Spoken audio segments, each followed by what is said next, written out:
Welcome back to the TWIF series, the in-depth, one-of-its-kind series where I discuss the goings-on of my fantasy football league. I also predict matchups, trades, and what we're doing today that we only get to do once a year. I am reviewing the draft and giving you my power rankings of the teams.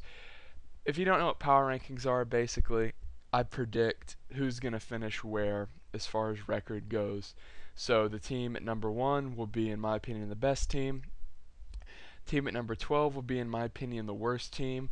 The power rankings are solely based on players. They have nothing to do with the managers themselves or the people in the league, as you might say. So, first of all, I'm just going to mention a few things. Same divisions, but a few people left and a few people joined. So you see, get your popcorn ready here. He is replacing Metal Spine. That is Weston. He's a cool guy. He's an active owner. And yet another Cowboy fan we have. Here we see the Night Owl, the Commission's daughter, having her first shot at the league. Looking forward to seeing how that plays out. She will be replacing Ben's second team, TX Nurse. I'm also going to have to tell you about the name changes, won't I? Kroon's Krew, that's me, the artist formerly known as Dick Cheney's hunting accident. There you got Seagouch, no surprise there, aka the Victoria's Secret, the reigning champ, and we have the commish himself, Clap for Bacon. I'm going to stop scrolling over their names because that's probably annoying. And then below Clap for, we have the reigning runner-up, Disco Hobbits. And then below Disco Hobbits, we have Fabiano's Brilliance. The artist formerly known as the USC Athlete Compensation Fund. And if you don't get that joke, you just need to look right here at the smug face that thinks he knows something. This is the jackass that said D'Angelo Williams, the time-splitting Panthers running back, would get 230 fantasy points. So there's that. Then below Fabiano's Brilliance, we have The Cure Sucks, aka My Team Sucks, aka I finally changed my profile picture. Wonder if he's going to check his team more than once a year. We'll see. And there in Division 3, my personal favorite division to watch, we have record-breaking Suck Rampy coming off of a surprisingly good first year. Below him, we have the infamous fantasy genius, the artist formerly known as Pink Floyd Panthers. This is the guy that I've done the dual com with. I forget which week it is. You can look through the TWIF Season 1 archives if you want to watch it. Definitely a guy that knows his stuff, famous for his micromanagement and mini pickups, ads, and drops. That's Ben. He's the kind of guy you want to have in your league. He's always active and whatnot. Anyway, on to No Fried Rice for You, who drafted a surprisingly good team. He finished kind of bad last year, although he was active. I will commend him for that. Many weeks after he was out, he continuously looked after his team with a loving hand, which we all appreciate. And we'll get into his team and all the other teams in a second. And then we have Choking a Hogo, which I won't make many jokes about the new name because it is Bing Bong, the infamous collapser of TWIF Season 1. So let's get on to the teams. We're going to start off in Division 1. And remember, we are not reviewing the matchups. That video will drop later, probably tomorrow, because for some reason, the NFL thought it would be a good idea to have a game on Wednesday. So this is merely a review of the teams and me giving my power rankings. Alright, so we have oh, Jesus. Okay, so we have Get Your Popcorn Ready. Let's look at his team. Eli Pussy Willow Manning, that's strong. Jamal Charles, injury risk, but good. Steven Jackson, injury risk, but good. Megatron, the best there is. Antonio Brown, strong player. Jimmy Graham, very strong tight end, although he won't have as good of numbers as he had last year. We have Law Firm out of the flex, which is just Weston showing his fantasy foul. There's the first misspeak of the video. Well, I've probably done it 10 times, you just haven't noticed it. Then we have Law Firm coming out of the flex. Very smart move by Weston. This is Weston showing how good he is. One thing I've noticed that's not absolutely true, but it's kind of a good little guideline to go by, is if someone is flexing a good running back, that means they drafted well or they're a strong player. If someone's having like a a wide receiver that that you've never heard of at their flex. They probably drafted pretty crappy and got a quarterback too early. Then we're just going to take a quick look at Weston's bench. He has the Beard, Ben Leprechaun Tate, David Wilson, who I've never have heard of, but that's fine. You know, it's the Giants. They just kind of run whoever. Pierre Garcon, decently strong, depending on how good RG3 will perform. And Denarius Moore, decent. Kendall Wright, below average. Rob Baronis, good kicker. And the Houston Texans. And I hope I'm still recording. And the Texans are very good. Very strong team out of Weston. He's not a first-time fantasy footballer, but first to our league, new to our league. So then we have me, Kroon's Krew, named after the StarCraft 2 Zerg player, Joseph de Kroon. And I got Matt Ryan, got him in the 7th round. Very proud to say that. I got Michael Burnzo Turnzo. Hopefully he'll do better than last year when I had him. I got Matt, running is his forte. Top tier running back, obviously. Robert Meacham, don't know what to expect from him. Jeremy Maclin, good receiver from the Eagles, especially considering Deshaun Jackson quits mid-game half the time. Antonio Gates, 2007's most valuable player. And then MJD, who I got the day before he signed, and I got a steal because everyone was scared he wouldn't sign. Because, I don't know. I don't know why people would think that. He was obviously going to sign. Then I got Bradford just to fill a bye. Kendall Hunter in the last round of the draft is a flyer because Frank Gore always gets hurt. A flyer, for those of you who don't know, is like a dark horse or an underrated player who probably won't do anything, but if he does, they will boom. For instance, last year, some of you will remember Disco Hobbits got A.J. Green.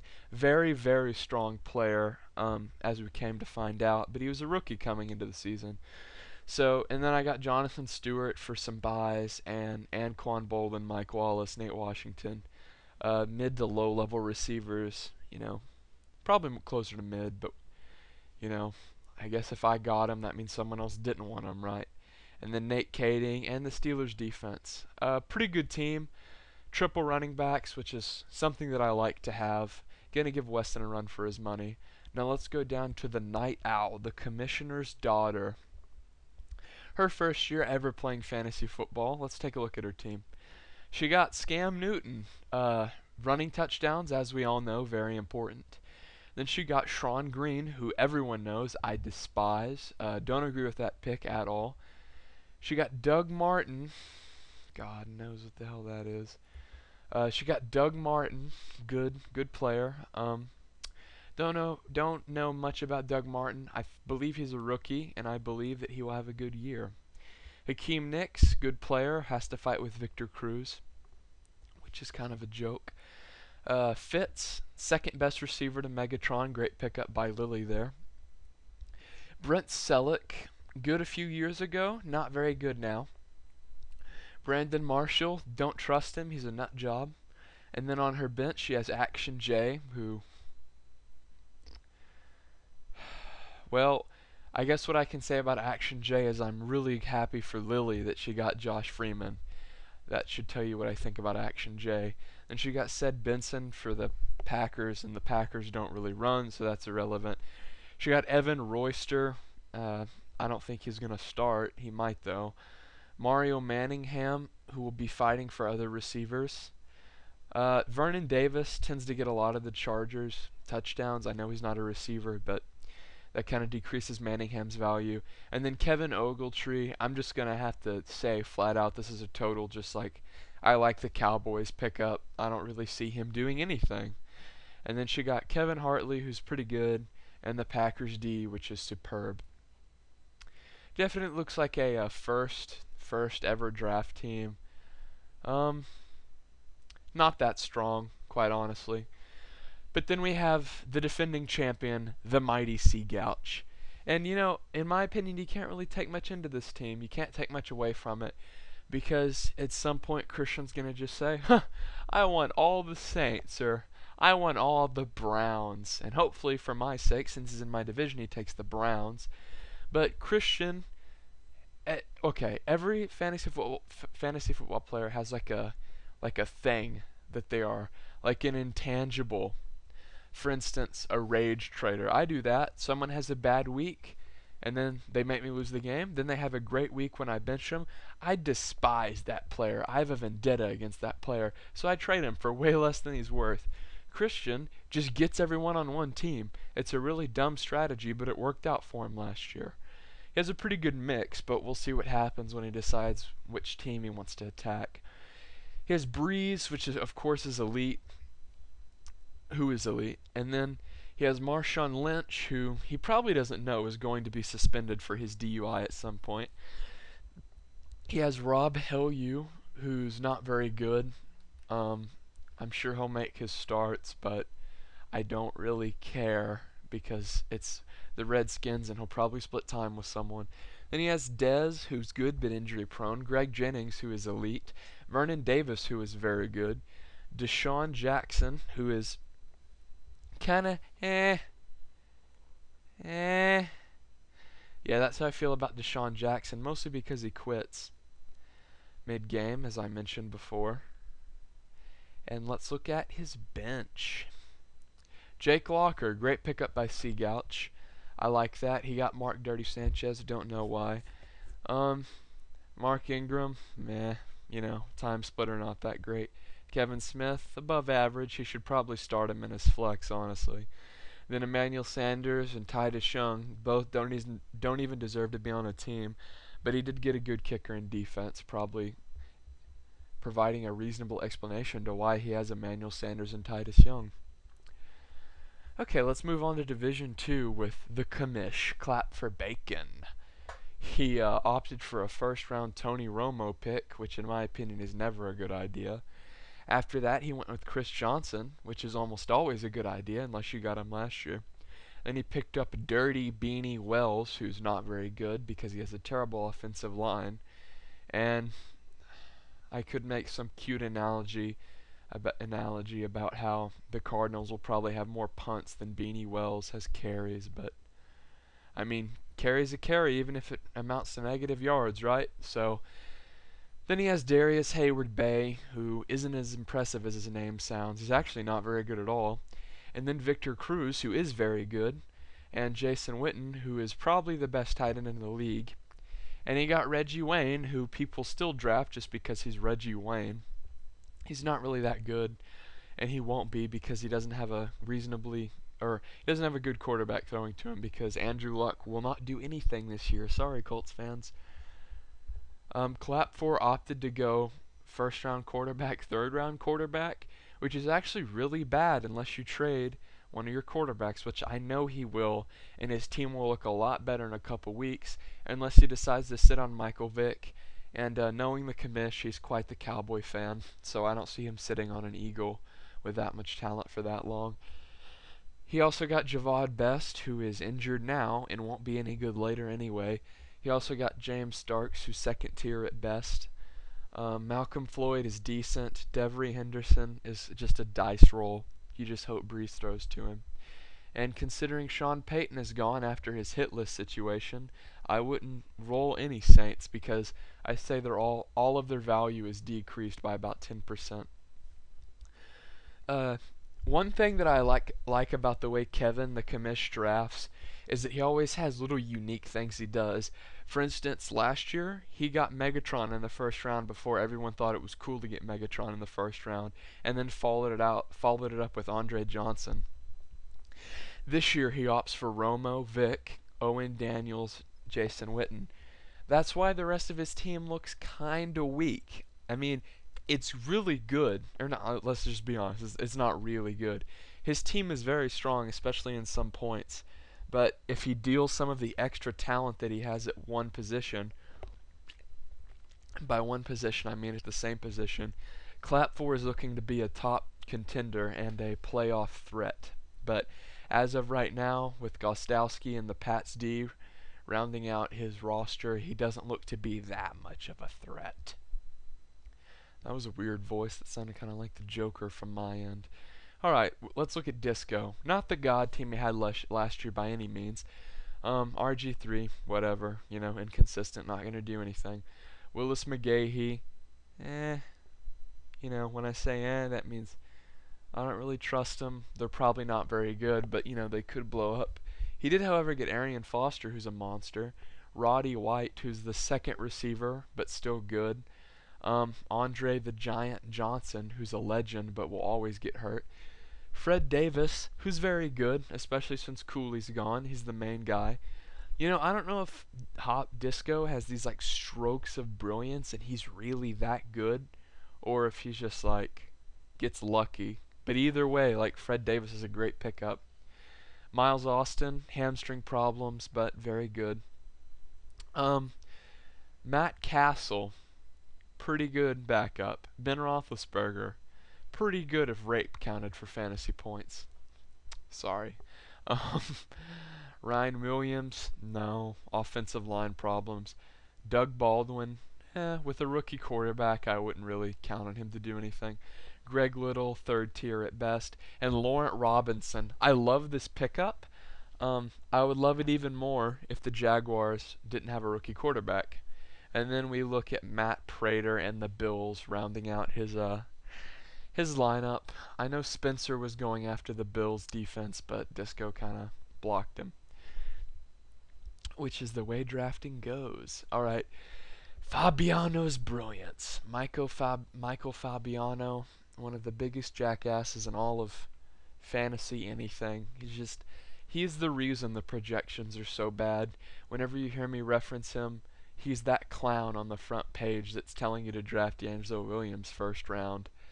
Spencer's team looking pretty strong. It's Matthew Stafford, Adrian Peterson, Darren Sproles, Marquise Colston, and Vincent Jackson.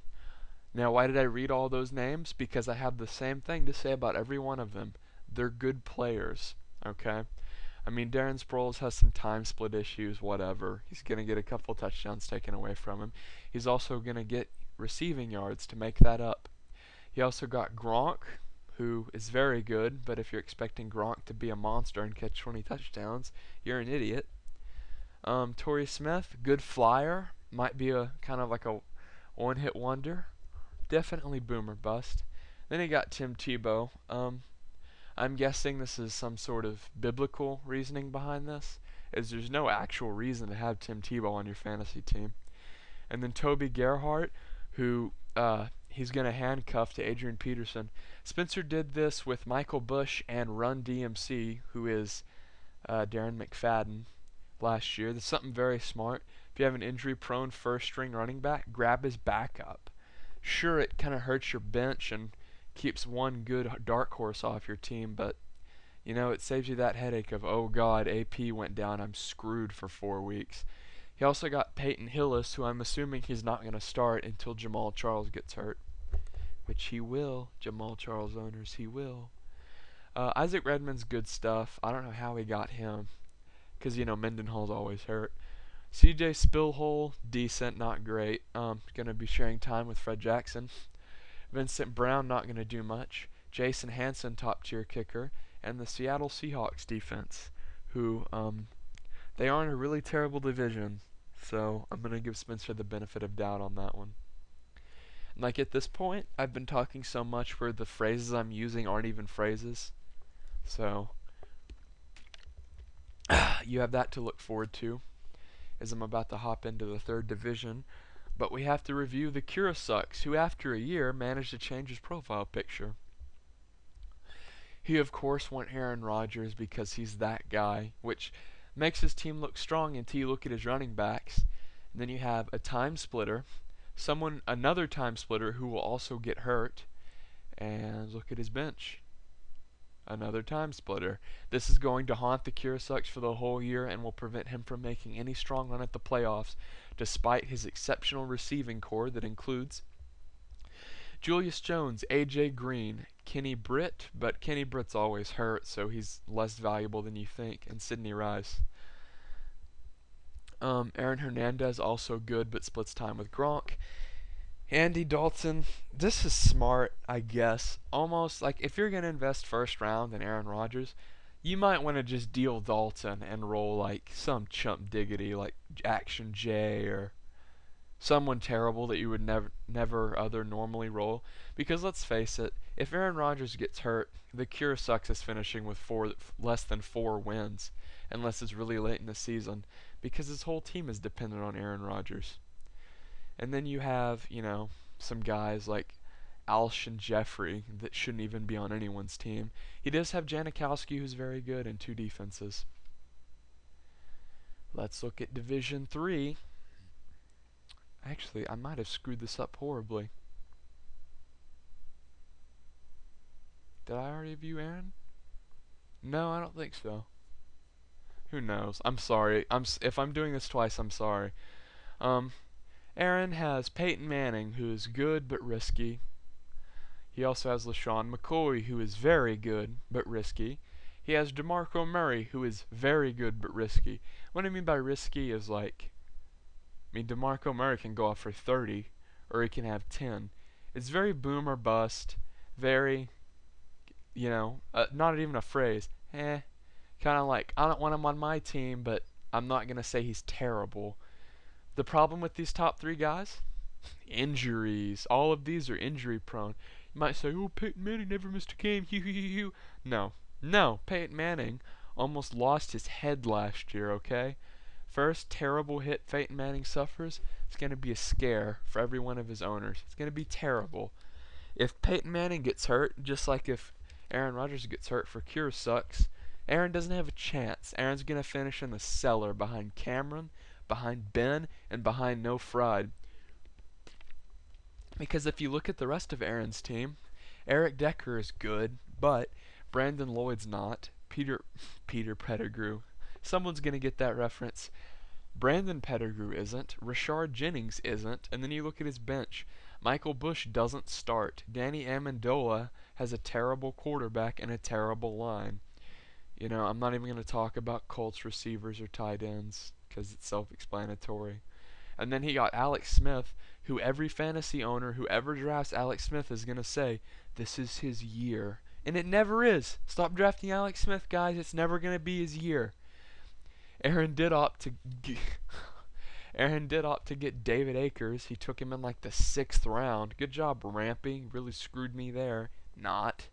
And he has the Ravens defense. I'm assuming because he's a Ravens fan. And they're not that bad. So now we're going to look at the fantasy genius. Ben, the guy famous for like 50 transactions a week. This is the guy that picked up Peyton Hillis before anyone knew who Peyton Hillis was, and then said, God, I really look like a fantasy genius after picking Peyton Hillis up. That you did, Ben. Now let's look at your team. I really look like a fantasy genius drafting a rookie quarterback. No, Ben, that was dumb. Andrew Luck is going to crash and burn. Although, he did get Darren McFadden, who's a stud, Trent Richardson, who's injury prone, but good, Steve Smith, very good, Dwayne Bowe, not sold on him, but he seems good, Tony Gonzalez, who's good, and see this? See what I'm talking about? Flex running back, sign of a good player. And I'm not just saying that because I have one. This is going to help Ben all year, because if you look at his receiving core, Justin Blackman, love that, dark horse. Love him more if Tannehill wasn't starting, even though I am an Aggie.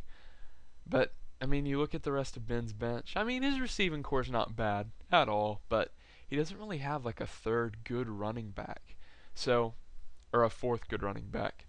So, that's why I say that this Ahmad Bradshaw pick is great.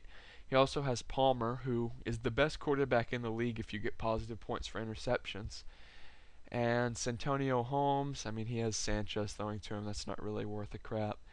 And Santana Moss, who, anyone who drafts Redskins receivers has to be under the impression that, if RG3 doesn't have a good year, if it's a learning experience and the Redskins win 4 games, then you're screwed. All your Redskins players are worthless except for the running backs who aren't that good to begin with. But, if RG3 booms like Cam Newton, which I highly doubt, then it's great. Ben will be starting Santana Moss. And they'll probably get to... Well, I don't think he would deal one of his running backs. Who knows? He's a fantasy genius. He can do anything he wants. Also, Kyle Rudolph, very fantasy genius-esque at his backup tight end. And then he has Nick Folk in the Jets D, which is cute. Might be a fan of Hard Knocks or Feet, would be his reasoning. Also, I want to point out that Ben has Stephen A. Smith as a profile picture. So that's if there's any like ties, and I wonder who's in like the future TWIFs of who's gonna win this game, that's gonna give Ben the edge. That picture. So let's look at No Fried Rice for you. No Fried Rice was a very interesting player because he's one of the few people in the league I don't know in real life. He also finished with a bad record, even though he managed his team all the way through the year. Big ups to him. But this year his team's looking a lot better.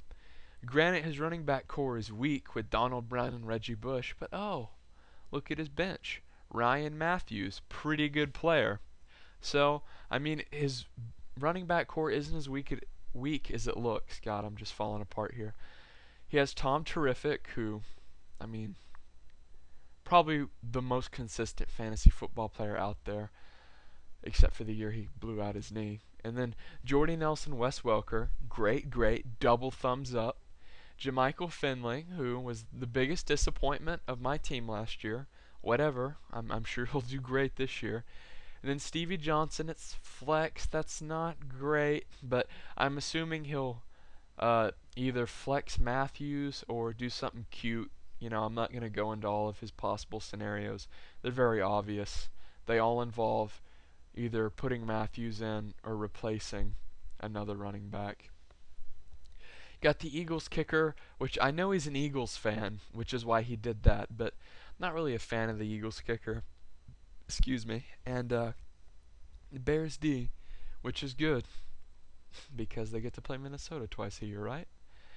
And finally, we have the artist formerly known as Bing Bong, and if you've made it to the end of the video without skipping around 10 times, I applaud you. Alright, if you don't remember, I'll give you a little recap of last year as far as Cameron's team goes. Starts out 3-1. TWIF Week 5, I predicted he's going to crumble under the management pressure of dealing with hard bye weeks. The bye weeks hit him like a ton of bricks. He crumbles, loses a bunch of games, loses division lead, doesn't make it to the playoffs, ends up missing the consolation bracket. Cameron, one of my very good friends in real life, the other Commission's kid, he's been doing this for a while, but it's a pretty good team, and by pretty good I mean above average. I mean, it's not great. Well, let's just talk about it, so I just don't infinitely flip-flop between two statements that don't really mean anything. Phillip Rivers, coming off of a horrendous year. If Phillip comes back, this will be a good pick for Cameron. If Phillip doesn't come back, Cameron has Matt Schaub, so he'll be fine. Ray Rice, great pickup by Cameron. Fred Jackson, very old, very injury prone, also has a CJ Spiller problem. Not sure about that one. Demarius Thomas, pretty good. Percy Harvin, really like this out of Cameron. Great pickup. Harvin's going to get you receiving yards. He's going to get you running yards. He's going to get you running touchdowns. He's going to get you receiving touchdowns. Percy Harvin, very good player, although Dustin Keller is not. He's actually kind of bad. Although Cameron is flexing Stephen Ridley, which will help him in the long run. And of course he has Mason Crosby as a kicker and the New York Giants defense. The problem with Cameron's team is that he has no depth. He has two guys that don't start, a questionable receiver, a bad receiver, a decent tight end, and the quarterback that's pretty good that we talked about. If Cameron can make the mid-season maneuvers that Ben does, that make Ben such a good fantasy football player, then Cameron will make the playoffs. His starting lineup is that good. But if he just sits on the same tired old names all year and doesn't manage properly, he's looking at another subpar season. Now guys, I know the video got a little bit off near the end, but I'm suffering here, and I fixed it, I think. So the next TWIF, which should be released tomorrow, since NFL likes to put games on Wednesdays for no reason, that should be perfect. It should be on sync the whole time, and I shouldn't have to do this spliced recording at the end. But I mean, 30 minutes of me talking about fantasy football, just relating to you special 11 other people. I hope you enjoyed it. Enjoy my power rankings. Tell me in the comments how much of an idiot I am for not having you at number 1, and I'll see you guys soon. Enjoy your night.